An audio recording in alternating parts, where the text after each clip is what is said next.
कि ध्यान में अनदनाद पे एक प्रकाश की एक डोरी जो नासिका के अग्रभाग में जो ध्यान लगा रहे हैं वहां पर एक डोरी का अनुभव होता है। अब वो डोरी क्या है कि लंबी जा रही है सहस्त्रार के ऊपर। तो उस स्थिति में उस डोरी के अनुभव में ये होता है कि वहां पे हृदय देश में भयंकर तरीके से वाइब्रेशन जैसा और कंपन होता है। और फिर अगर वहां से ध्यान हटा देते हैं तो सहस्त्रार पे भी कंपन होता है। तो ये पूछा है उन्होंने कि अब वो स्थिति कैसे क्या आगे बढ़ा जा सके, उस स्थिति से आगे कैसे बढ़ा जाए, क्योंकि ध्यान कर रहे हैं काफी सालों से।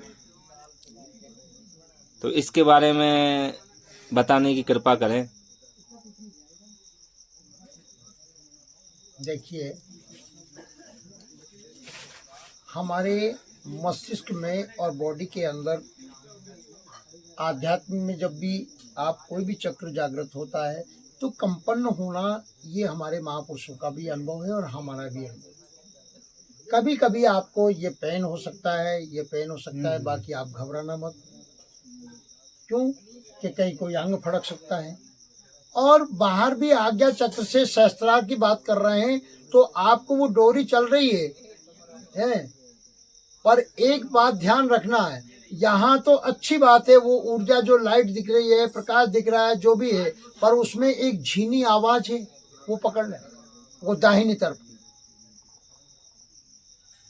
जो मस्तिष्क का जो दाहिनी तरफ का आवाज आ रही है वो दयाल की है, वो दयाल की, और ये काल की बाईं तरफ। ये बाईं तरफ काल का मतलब है कि जैसे माँ का भी अपना भी जो हार्ट होता है ना, दिल इधर होता है, तो ये मुंह में डालती वो आवाज आपको ममता में और नाना प्रकार के संदेह पैदा करती है। सही बात। और इधर की जो दयाल की आवाज है वो ज्ञानी जी की आवाज है। और आप दाहिने तरफ और फिर सेंटर में चले जाओगे, आप सीधा अपने अनुभव होगा, सम हो जाओगे। फिर एक चीज और देखोगे कि आप देख किसको रहे हो। यहाँ थोड़ा विवेक से समझने की बात है। यहाँ साधना और ध्यान काम नहीं करेगा, छलांग लगानी पड़ेगी विवेक से। ये सब ध्यान सुमरन जो भी है प्रकृति में हो रहा है, पर आप ध्यान कौन कर रहा है वो है, ये रियलाइज करो। यहाँ कोई साधना ध्यान काम नहीं करेगा, ये होश। तू सुमरन किसका करे, तू तो आप ही आप। आप ही आप। तू जिसको देख रहा है वो थोड़ी है, ये तेरे अंदर जो है वो स्वयं तुझसे चिड़िया शीशे के सामने बैठ जाए। बात समझना, गुरुदेव कहते हैं। हाँ, तो शीशा में जो है वो तो चोट देती रहेगी, तो तुम स्वरूप को तो नहीं अनुभव किया। तुम जो देख रहे हो वो तो भ्रम भी तो है।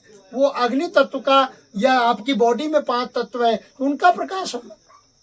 प्रकाश अपन है नहीं, आप में से रिफ्लेक्शन हो रहा है। दृष्ट दृष्टा नहीं, आप प्रकाश हैं, आप अनंत प्रकाश हैं भाई। कैसी बात कर रहे हो, आप हो ही प्रकाश हो, ज्योत स्वरूप। अच्छा, तभी तो दिखाई ज्योति स्वरूप हो आप। अनंत ऊर्जा है आपके पास। ऊर्जा कह दो, प्रकाश कह दो, एक ही चीज। जिसके बारे में बोला षोडश भानु। षोडश भानु कोटि उजियारा। कोई और है? ये बात गोपनीयम, गोपनीयम कृष्ण कहते हैं अर्जुन, ये गोपनीय विद्या है, इसको गुप्त रखो। पात्र हो, जिज्ञासु हो तो खुल जाती है ऑटोमेटिक। नहीं तो हम भी वैसी बात कर देते हैं जैसा सामने वाला। तो गुरुदेव की कृपा से अनुभव में आ जाता है कि सामने वाला क्या, किस पात्र का है, उसको कैसे चलाना है। अगर कोई कर्मकांडी आता है तो हम उसको अनार वाली पढ़ाई पढ़ाते सके तो दौड़ ले बंदे, जब लग तेरी दौड़, और दौड़ थका धोखा मिटा, वस्तु ठौर की। हमने भी खूब दौड़े, यज्ञ करो, जप करो, तप करो, दौड़ के जाए कहाँ, पर दौड़ गुरु के मिले, आने वही है। आना गुरु मिले जब संत मिले और सतगुरु जब मिला कभी तो बता दिया सारी चीजें। कहीं नहीं, पर ये भूल हो गई। भूल मिले मिटे, भूल है हमारे पास इतनी, हम भूल गए भैया ना को गर्भ में तो हमको सब याद था। अब बाहर आते धीरे धीरे बाहर मुखी हो गई दृष्टि। वैसे हो कि मेला में मम्मी के संग गए थे, उंगली छूट गई और फिर खिलौना नहीं बोला गए। और यही बात आपको आज समझनी है। तो फिर भी परमात्मा आज कितनी कृपा कर रहे हैं, संत रूप में कृपा कर रहे हैं, मित्र रूप में कृपा कर रहे हैं, भगवत प्रेमी रूप में कृपा कर रहे हैं, इष्ट मित्र रूप में कृपा करके भगवान आ रहे हैं, सब जगह से कृपा कर रहे हैं। और फिर भी नहीं समझ पा रहे कि पंडित जी आए हैं, महाराज आए हैं, नरेंद्र आओ, फलानो आओ। हम ये लौकिक व्यवहार में तो नामकरण संस्कार ठीक है, पर गहराई से सोचो तो एक ही चीज है मेरे प्रभु। प्रभु क्या नाम रूप की उपाधि को थोड़ा विवेक से हटा देना और अपने उसको जान लेना जिसको हम देख रहे हैं, वो देखने लगे। ये विवेक का काम, विचार से विचार करना। कहे कबीर विचार करा, होश में जियो, उतावलेपन में। ये भावुकता, भावुकता और भावना, ज्ञाता ज्ञान और ज्ञेय, ध्याता ध्यान और ध्येय, कर्ता कर्म और क्रिया, ये त्रिगुणात्मक माया। ये किससे पैदा होता है? ध्यान भी तो किसी से पैदा होता है। और ध्यान ध्येय क्या है आप ये भी जानना चाहिए। ध्याता को जानो, ध्यान करने वाला किसका ध्यान कर रहे हो? ध्याता कौन हुआ? आप ही हो। और बाहर आपने किसी भी रूप को देखा, कोई भी कर्तव्य को देखा तो ध्यान हुआ। बिना ध्यान के तो कोई काम ही नहीं होगा। ऐसा कोई आदमी नहीं है जो प्राणी मात्र जो तो ध्यान नहीं रखता है। हाँ, ध्यान का खेल। ध्यान तो कहीं ना कहीं हो रहा है, पर हो किसका रहा है?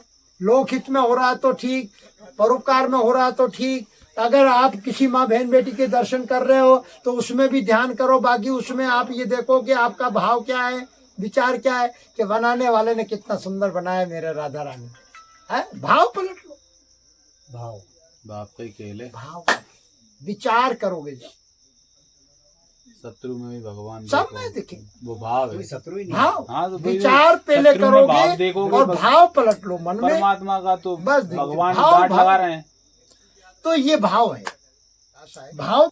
क्योंकि नीले पीले प्रकाश। हाँ, एक बात सुनो, मैं आपसे निवेदन कर रहा हूँ कि जैसे आपको कभी फिल्म देखने जाते हो, हाँ, आगे पर्दा होता है और मशीन पीछे से प्रकाश छूटती है। हाँ, हाँ, वो पर्दे पे थिएटर तो- में तो वही ये पर्दा है, झटके भी रिफ्लेक्शन लगते हैं। आपका ही है। ये झटके लगते हैं एकदम। हाँ, झटका भी लग सकता है, बाकी उसमें जानने वाले आप हो, बाकी घबराना मत। नहीं, घबराहट नहीं, मतलब वो एक हाँ, झटक्रिया लगता है। अपन उससे यहाँ बिल्कुल झटका लगता है, हमारे भी लगता था। और कई बार जो तो नसनाड़ियों में अवरोध होता है, तन मात्रिकाओं में, खिंचाव तो होता है, प्राण अपन कुलकुली हाँ सी खिंचाव भी निकलती है। होता है, तो कोई दिक्कत नहीं। आगे चक्र पे थोड़ा नॉर्मल है, को भारीपन भी महसूस हो सकता है, बाकी उससे घबराने की जरूरत नहीं है। वो ज्यादा ध्यान लगाने मस्तक दर्द करने लगते हैं। हाँ, वो स्वाभाविक है। बाकी ज्यादा देर नहीं, सहजता में आ जाओ। आप तो सहज हर चीज से हट मत करो। समाधान एक दूसरे से पूछना चाहिए और आपको बहुत कुछ मिलेगा, क्योंकि एक दूसरे से, मित्रों से भी बात करने में समस्या का हल होता है। ये मानव जीवन है। क्योंकि सबसे मेन चीज तो ये है कि सामने वाले को ध्यान क्या लगाओ, बाकी समस्याओं को सुनो पहले। तो वो जो भर के आया है, देखो पूरा मत मानना। हमारे गुरुजी कहते हैं तुम ध्यान व्यान मत सिखाओ भाई, पहले सामने वाले को खाली होने दो। जो वो लेके आ रहा है उसके आंसर, उनसे वो तृप्त हो जाए, अपने आप वो आगे की बात। ऐसी भी परिस्थिति आ जाए जब सीधा हम जैसे मस्तिष्क का गड़बड़ हो रहा है, तो श्वास को हार्ट में भर लो और आराम से छोड़ो। आपको बचने का और कोई तरीका नहीं है, ये मेरा अनुभव है। श्वास को खींचो, मूल को बंद लगाए, अपने आप ये कंट्रोल ठीक हो जाएगा। ये मैंने अनुभव करके देख लिया। वो फिर ध्यान नहीं जाए वो। अरे कैसी बात करें, जब तक श्वास में ध्यान हो गया ना आपका, तो श्वास खींचा तो आपका मन ही शांत हो जाएगा। अंदर खींच के रखो। हाँ, खींच के रखो और आराम से छोड़ दो। आराम से छोड़ो। हाँ, कितनी देर तक रखना? जितनी यथाशक्ति। अच्छा, इतनी देर तक तो। हाँ, नहीं तो और ये ब्रेन तो तुम्हें हार्ट अटैक में ले आएगा सुनते ही। कोई साधना नहीं है, केवल हार्ट में मतलब जो, तो क्योंकि यहाँ से घबराएगा ये, और इसके तार जुड़े हुए हैं पूरी बॉडी में यहाँ। अरे मेन स्विच लाइट को बंद कर दो ना यार, बोर्ड क्या करेगा, बटन अलग अलग हैं। इतनी सामर्थ्य भी तो होनी तो अरे श्वास को तुम नहीं जानते, अभ्यास करो रोजाना। खींचा और कैसा भी दृश्य में जा रहा है तो आप आराम से उठाओ और खींच के प्राण यहाँ बढ़ लो, गुरुदेव और नाभि में ले जाओ तो और बढ़िया है। अहंकार ये सब इसी से तो चल रहा है। अगर श्वास निकाल लो तुम्हारी इसमें से हटाओ, इसके बाद में राम नाम सत्य। ऐसा भी बोला है सबसे ज्यादा कठिन है सूक्ष्म शरीर, यानी सूक्ष्म शरीर, जो स्टील की देह बताई गई है, हाँ, इसको जीतना सबसे बड़ा। इसको ही गुरु कृपा से, सुमरन से, ध्यान से और समर्पण से जीता जाएगा। तो ये जो वो सूक्ष्म शरीर है, उससे कारण बुद्धि है और महाकारण चित्त है, और केवल में तो फिर आप विराजमान हो। अब तुम स्थूल सूक्ष्म और कारण तक तो पार करो, ये तो तुमको ही करना है। गुरुदेव तो कृपा कर रहे हैं, वो तो खींच रहे हैं। तो वो सांस के सुमरन से ही होगा। श्वास का सुमरन के पूरी हो गई, जब फिर सुषुम्ना चल गई, अब सांस कहाँ रही? विचार तो करो। अब सुषुम्ना चल गई, इंडा और पिंडा दोनों मिल गई। ये तो संसार के व्यवहार के लिए है। भोजन में अगर पचाने के लिए तो आपको सूर्य ऊर्जा देगा, हैं।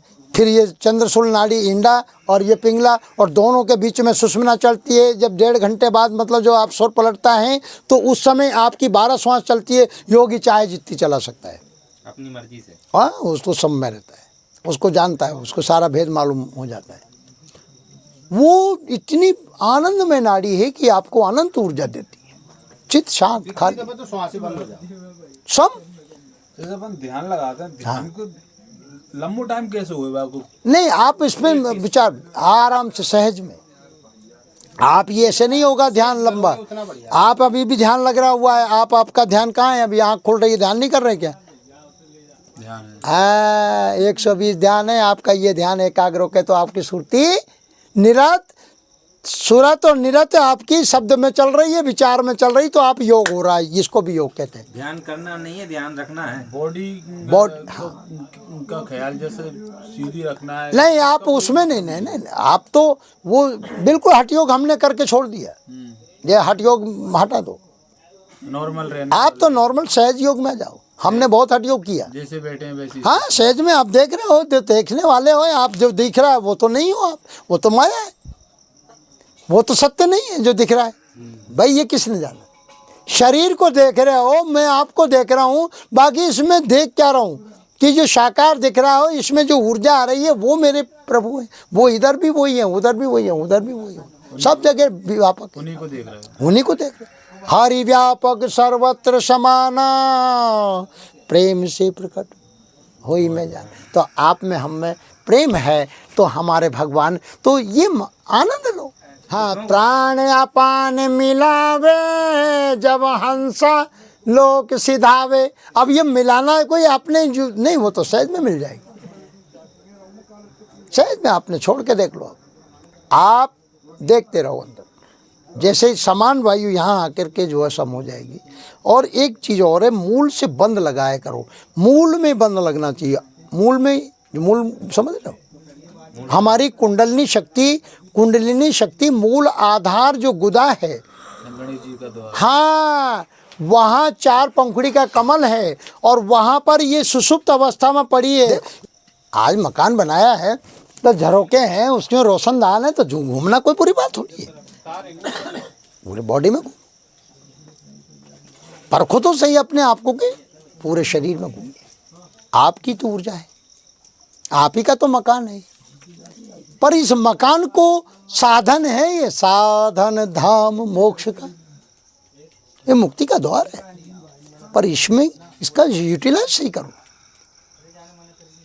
पर एक समय आएगा, एक अवस्था आएगी, हम भी यही प्रश्न करते थे, भैया जी एक रस हो जाओगे, एक रस हो जाएगा, आपको सब कुछ मिल जाएगा, अंदर से खुलेगा, वहाँ बस वही दिखेगा। अंदर से चक्र भेदन हो जाएंगे, अंदर से आपकी कुंडलनी जग जाएगी। क्योंकि आपकी कुंडलनी तो सबकी जगी हुई है। मूल, स्वादिष्ठान, मणिपुर, अनाहत और विशुद्ध चक्र, बाकी यहाँ से वापिस रिटर्न होकर के बाहर ऊर्जा जा रही है, बोलने में, देखने में, सुनने में। यहाँ से ऊपर नहीं जा रही, यहाँ ताला लगा हुआ है छठे केंद्र। ये गुरुदेव कहते हैं कि सुमरन का कोर्स पूरा करके यहाँ तो देखो, और अंदर यहाँ देखने का मतलब है कि अंदर एक झीनी आवाज़ है, उसको सुनो। ये है मेडिटेशन। सुनो, गगन में आवाज़, अब ये सूत्र दे रहे हैं, गगन में आवाज़ हो रही झीनी झीनी। और हमारे महापुरुष जो योगी राज हैं, वो ये क्रिया भी करवाते हैं अनहद की, वो इसलिए कि योगी ताकि आप उस ध्वनि को सुने। तो ये नाद तो धमनियों का है। आप कम से कम ये 5 नाद को ही सुनो, आप धीरे धीरे ऊपर चल जाएगा। है सुरती तो थिर होगी, ऐसा नहीं है, श्वास में भी आवाज है। तो ये प्रकृति की नाद, बाकी इसमें जो पावर है वो आपका अनंत पावर है, असीम है। कोटान कोट सूर्य का उजाला, यानी 100 कोटि भानु उजियारा, इस आत्मा का प्रकाश ये देखो। पर वहाँ ये नहीं पहुँचेगा चांद सूरज का प्रकाश, ये प्रकृति में है। इसलिए कहा है कि हरि ब्रह्मा घोड़ा, ये ब्रह्मा का मतलब ये ब्रह्मा नहीं रचना करने वाला, वो कौन है? वो भी माँ है। सूरत नाम में लगी रहे, एक चीज पकड़ लो, नाम। चलते फिरते उठते बैठते खाते पीते हर क्रिया करते हुए नाम मत छोड़ देना। और जो तुम्हें अच्छा नाम लगे, जो श्वास में रम जाए। गुरुदेव कोई ज्ञान ना हो फिर भी नाम से ज्ञान तो पूर्ण हो। आप छोटा बच्चा भी आंचल पे दूसरे पे हाथ रखता है। कैसी बात कर रहे हो कि ज्ञान नहीं है? आत्मा स्वयं ज्ञानी है, बाकी तुम अपने इतनी सी ज्ञान नहीं है, सबको ज्ञान है, सब जानते हैं। जिसने शरीर में ममता रख ली वो अपना, हाँ वो तो वो उसके लिए आप चिंता मत करो, ये इस पे विचार मत करो। आप तो सुमरन करोगे, अपने आप छूट जाएगा। भाई इधर से अगर नाम छूट गया तो कहीं ना कहीं तो ये मन आसक्त तो भौतिक में करेगा। सीधी सी एक बात है, हमारे ऋषियों ने, ज़्यादा लंबा चौड़ा ज्ञान नहीं है। सुमर पवन सुत पावन नामू, अपने बस कर रहा है। तो फिर तो वो यही है। पवन का मतलब होता है तुम्हारी प्राणवायु। कबीर कहता है कि आंख न मूंदूं कान न रूंदूं और खुले नैन दर्शन करूं मैं भगवान के दर्शन। फिर अभी तुम्हें ये फलाना दिखता है फिलहाल, तो फिर ये नहीं दिखेगा। फिर निर्गुण सरगुण नहीं का उभेदा है मेरे प्रभु। ये एको ब्रह्म द्वितीया नास्ति। ये द्वितीय भाव जो बुद्धि में है, अभी तुम्हारे स्थूल शरीर, सूक्ष्म शरीर और कारण शरीर, और इसके बाद आता है महाकारण शरीर, और इसके बाद कैवल्य शरीर। ये 5 शरीर आपके, इससे परे आत्मा है। हमारा लक्ष्य वो है। हाल तो हम इंद्रियों के कर्म इंद्रिय बाहर मुखी इतने आ सकते हैं, और ये तो यंत्र है। इंद्रियां आपके व्यवहार के लिए यंत्र है, बाकी इनके तार सूक्ष्म शरीर से जुड़े हुए हैं। आज्ञा चक्र पे यहाँ मन रहता है, और जहाँ त्रिपुंड लगाते हैं हमारे महापुरुष, वहाँ एक बिंदी और लगा देते हैं। और ये किलिम, ये कृष्ण मन है तुम्हारा। कबीर साहब कहते हैं मन मतंग मानी नहीं, चले सूरत के साथ। सूरत विचारी क्या करे, जब सतगुरु ने जो ज्ञान रूपी जो सूत्र दिया था, आपकी हर चौपाई सूत्र है, हर वेद का अक्षर सूत्र है, बाकी उस सूत्रों को काम में नहीं लेते।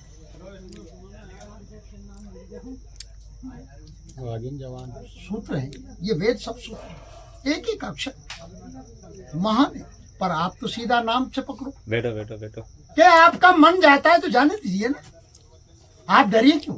आपका मन ये कर रहा है, मन नहीं मान रहा तो जाने दीजिए। आप शरीर को मत दीजिए। गुरुदेव कहते हैं मन मतंग माने नहीं, चले सूरत के संग, सूरत विचारी क्या करे, जब अंकुश नहीं है संग में। तुम मन हो क्या? तुम शरीर हो क्या? अगर तुम शरीर हो तो फिर जानता कौन है कि मन नहीं मान रहा, ये किसने को जाना? वो है आप, उसको जाना।